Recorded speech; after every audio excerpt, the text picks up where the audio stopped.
In today's video, I'm going to show you how to make a small batch of English muffins in the bread machine. Let's go over the ingredients you're going to need to make these English muffins in the bread machine. So we're doing a small batch, and I'm using the small Keepies KBS bread machine, and I have 1.5 cups of bread flour. I have 2 tablespoons of oil. I have 1 egg, and this would probably be considered a large egg. You can use any size egg you want, and I'm going to show you how to adjust the measurements based on the size of your egg. I have 2 tablespoons of white sugar, 2 teaspoons of dry active yeast, 1 teaspoon of salt. This is pink Himalayan salt. And here I have 1/4 cup of whole milk, and it is at room temperature. You want to make sure that all of your ingredients are at room temperature. And here I have 1/3 cup of water, also at room temperature. We may not use all of this water, and that depends on the size of our egg. And so I'll explain that as I go along. So the first thing we want to do is we want to make sure our pan is ready. The little Keepies bread machine has this little nonstick pan and paddle. And whatever machine you are using, you want to take your paddle and you want to make sure you oil the stem and the hole that is in the paddle, and I always just dip it right into my oil and then put it on and make sure that it's loose. You want to make sure that it's clean and oiled so that it'll never stick on you. The next thing we want to do is we want to measure our liquid ingredients. And we're going to begin with our egg, because eggs come in many different sizes. It really doesn't matter what size egg you have if you measure your ingredients this way. So first we're going to crack this egg into our measuring cup. Then we're going to pour in our 1/4 cup of whole milk. Now, with our egg and our 1/4 cup of milk, we are just a little bit over 1/2 cup. What I want is, I want 3/4 cup of liquids. So I'm going to add enough water to get me up to 3/4 cup. Okay, so now I'm at 3/4 cup of liquid. So that's how you measure that. And you see I have a little bit of water. I probably have a tablespoon or so of water left here. I'm going to save that because I might need it when the dough starts to mix. But that's how you measure your liquids when you're using an egg or any other enrichment. Put your enrichment in first and then add your milk and your water up to the amount of liquid you're supposed to have. So we're going to go ahead and we're going to pour our milk, water, and egg mixture into our bread pan and put in our 2 tablespoons of oil, our 2 tablespoons of sugar, our 2 teaspoons of yeast, 1 teaspoon of salt, and now here we have our 1.5 cups of flour. This is bread flour. We're going to put that in. Oh, and try not to make a mess. It's always the goal. Now we're going to pop this down into the bread machine.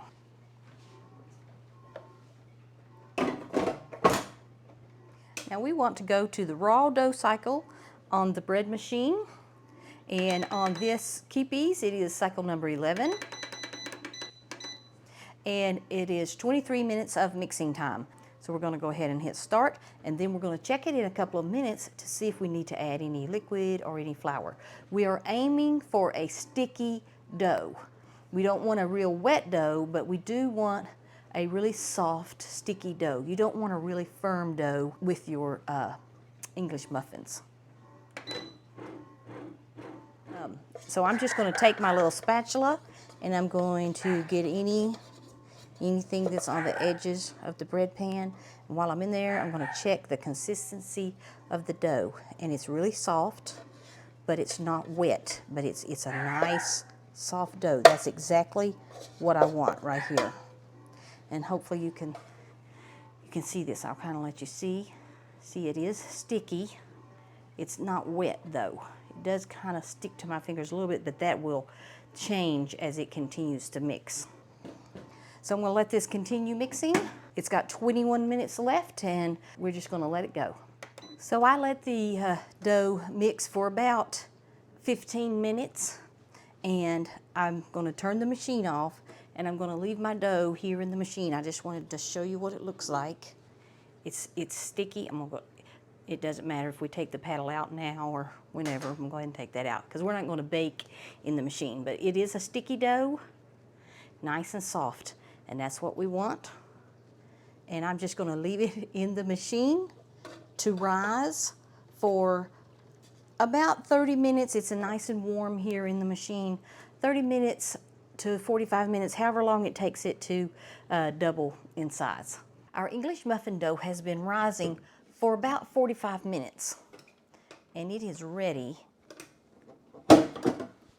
to shape into our muffins. So we're going to take it out of the bread pan, and I'm going to just dust a tiny amount of flour here on my surface. I'm going to take this out, and we're just going to gently roll this out. So no need to do a lot of kneading or anything like that. We're just going to roll it out here to about however thick you want your muffins. You can adjust how thick you make your dough before you cut it out, but just gently roll it out. We're not worried about getting out all the air bubbles or anything like that. And I think I've got these at about, this is probably a little more than 1/4 of an inch. Now we need to cut our muffins. And it's a cabbage chopper. I use it to cut biscuits, and I am also going to use it to cut my English muffins. Now it's a little bit smaller. These will be a little bit smaller in diameter than the ones you would buy in the store. You can use whatever you want to cut your muffins with. If you have something larger that works well, you just want something that can cut down into the dough and cut the dough. And you also want to make sure that your dough is not going to stick to your surface before you start cutting. And I'm going to put a little flour here to dip my cutter into, and that will help it from sticking to the dough when I cut it. And we're just going to cut these out. Now you press down. If you were making biscuits, when you press down, you would not want to twist at all because you want your biscuits to have those layers and to rise up. But an English muffin is a little bit different, and it's fine to twist once you get through the bottom. That kind of puts a seal around the dough, and it just makes the muffin look more like an English muffin. Let me back up a minute. Here I have squares of parchment paper, and I just took parchment paper and I cut it into squares. And nobody else really tells you this, but our muffins are going to rise on these little. We're going to put them on these little parchment squares, and we're going to let them rise. And once that dough has risen, it's very fragile, and the more you handle it, the more it deflates. And when it deflates, you lose your bubbles, which is what causes all the nooks and crannies inside that make an English muffin an English muffin. So we put it on this parchment paper so that we can handle it very gently. And I will show you when we get to the next step, taking it off, how much this helps. But once you cut your English muffin out, here I just have some plain cornmeal flour, and we're just going to roll each side, dust each side of our English muffin with the cornmeal, and then lay it on our parchment paper like so. And then I'm going to lay them in this pan because I'm going to let them rise in that pan. So I'm going to continue cutting these.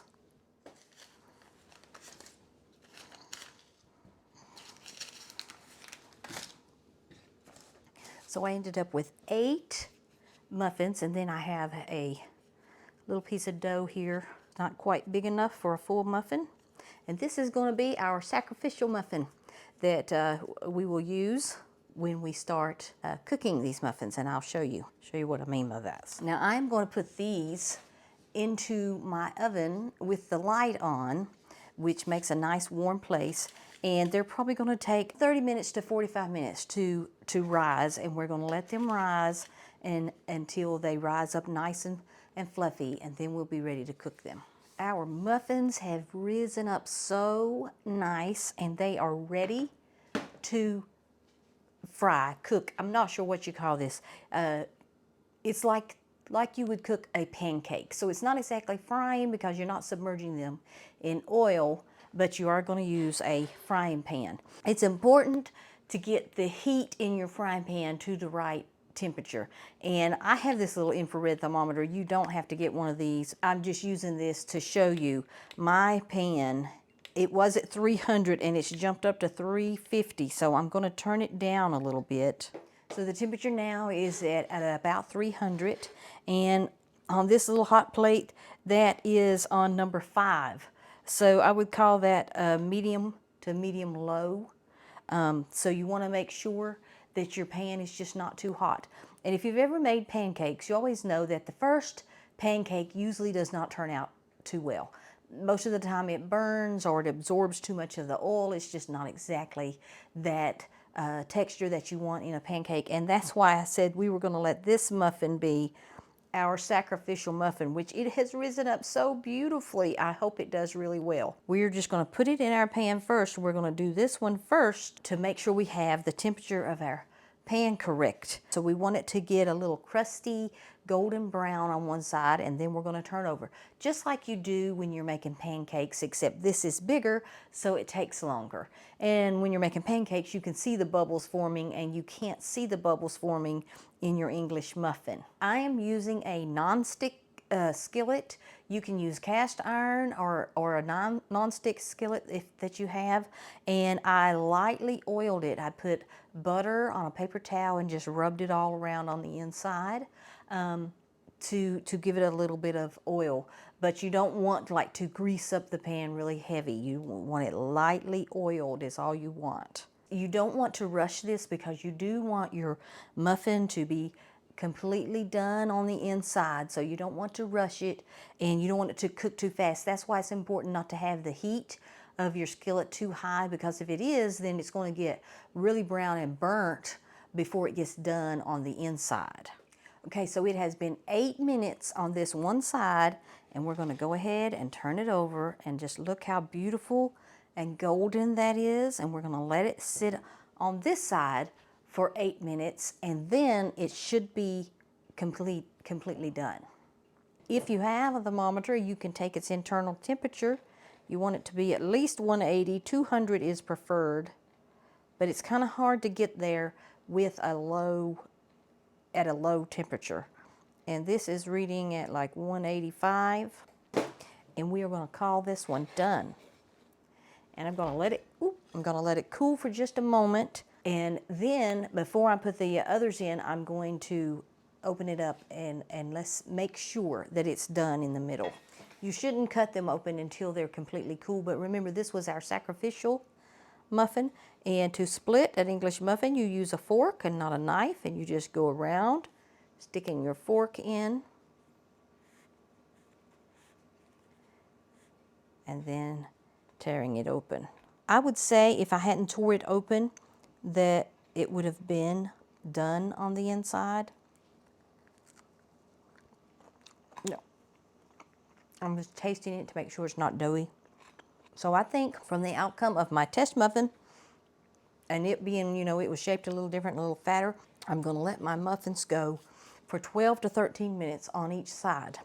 Now, here comes the little tip of the parchment paper. So I have my muffin on this parchment paper, and if I handle this delicately risen muffin, it's going to go flat.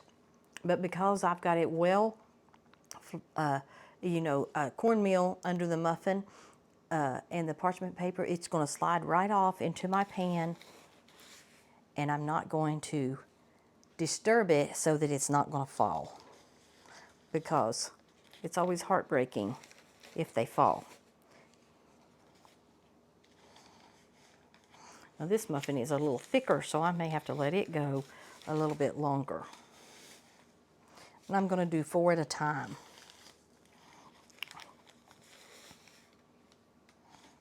I'm going to set my timer for 13 minutes, and I'm going to let these go for 13 minutes on this side, and then we'll turn them over. Okay, so our muffins have been about 12 minutes on this one side, closer to 13, and I'm going to go ahead and turn them over. Oh, and look at that beautiful golden brown crust. So gently turn them over, as gently as possible.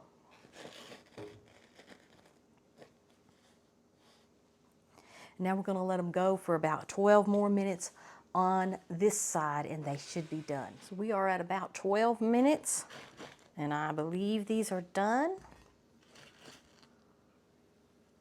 They're so soft and fluffy.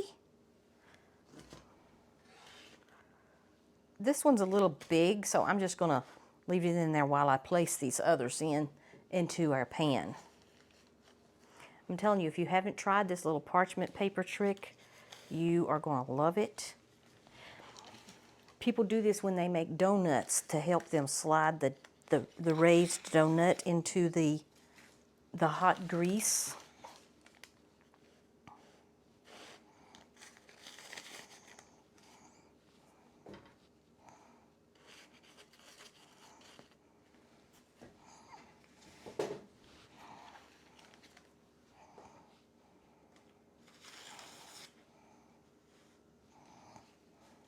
So we're going to let these go for 13 minutes on this side, and then we'll turn them over. Now that our English muffins are finished, we're going to cut one open and take a look inside. Now the proper way to open up an English muffin is to do what they call fork split. So you take a fork and you poke it into the English muffin, and you just go all the way around with your fork, pushing it through the muffin. And then you tear it open. And this allows the muffin to have all the nooks and crannies that they are famous for. And this muffin looks absolutely beautiful. And we're going to put a little homemade butter on this muffin and give it a taste. You want to make sure your muffins are cool before you split them open. They can be slightly warm, but you want to let them cool, because if not, it will completely change the texture on the inside of the muffin if you try to split it open before it cools. That is so delicious. So much better than the store-bought English muffins. You got to give these a try. The recipe is in the description box below. If you try this recipe, please leave me a comment below. Let me know how yours turned out. By the way, these freeze really well, and you're going to want to store them. I store mine in a plastic bag, airtight, seal it up airtight. I have a video on how to store homemade bread. I'll put the link right here. And you store these English muffins the same way. They freeze really well, and they're great for breakfast or any time of day. Thanks for joining me today. God bless. Bye-bye.